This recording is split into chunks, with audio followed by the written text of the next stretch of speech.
তাছাড়া তোমাকে দেখার পর বুঝেছি আমি এই পৃথিবীতে সব থেকে বেশি বিশ্বাস করি তোমাকে, সব থেকে বেশি ভালোবাসি তোমাকে।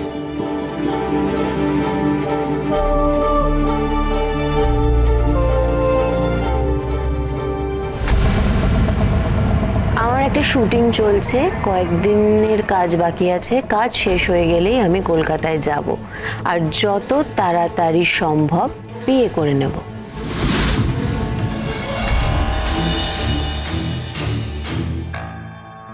তুমি যা বলবে।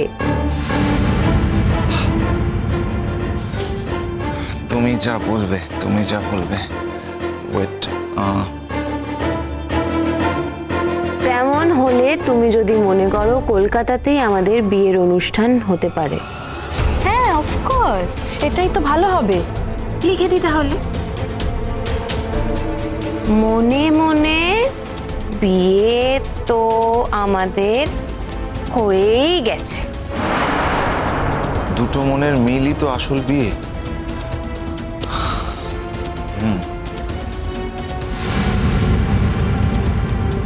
ওখানে অনুষ্ঠান হলে তোমাকে তো ওখানে ওই আরণ্যকদের বাড়ির লোকজন ভালোবাসে, ওরাও পার্টিসিপেট করতে পারবে, যদিও আরণ্যক হয়তো কষ্ট পাবে।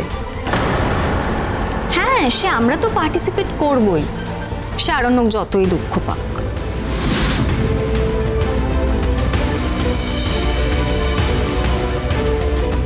বারবার এক কথা কেন বলছো?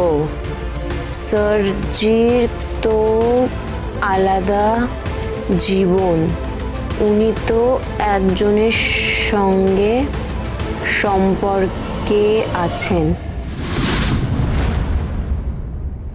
আর গরিমা দিদির সঙ্গে এবার দেখলাম যথেষ্ট প্যাচ আপ হয়েছে, খুব ভালো আছে ওরা।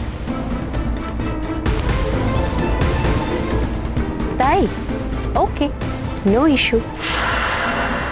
জাহ্নবী, ওকে লিখে দাও যে এইসব কথা যেন এক্ষুনি কাউকে না জানায়।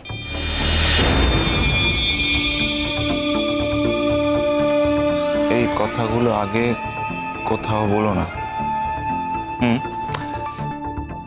তুমি সিগন্যাল না দিলে আমি কাউকে কিচ্ছু বলবো না।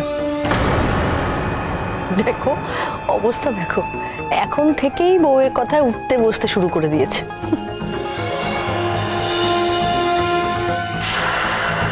এখানে এসে বলো, তার আগে বলো না, সবাইকে ডেকে বলো। তুমি যা বলবে।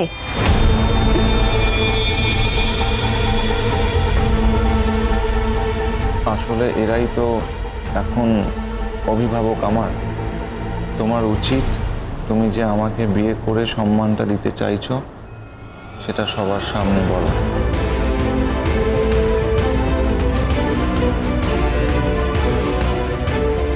তুমি চিন্তা করো না। আচ্ছা, এবার যদি বারবার কল করে তাহলে কি হবে?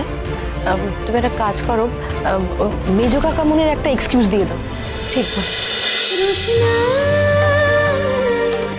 রোশনাই সোম থেকে রবি প্রতিদিন রাত 10টায় স্টার জলসায় ও জিও হটস্টারে।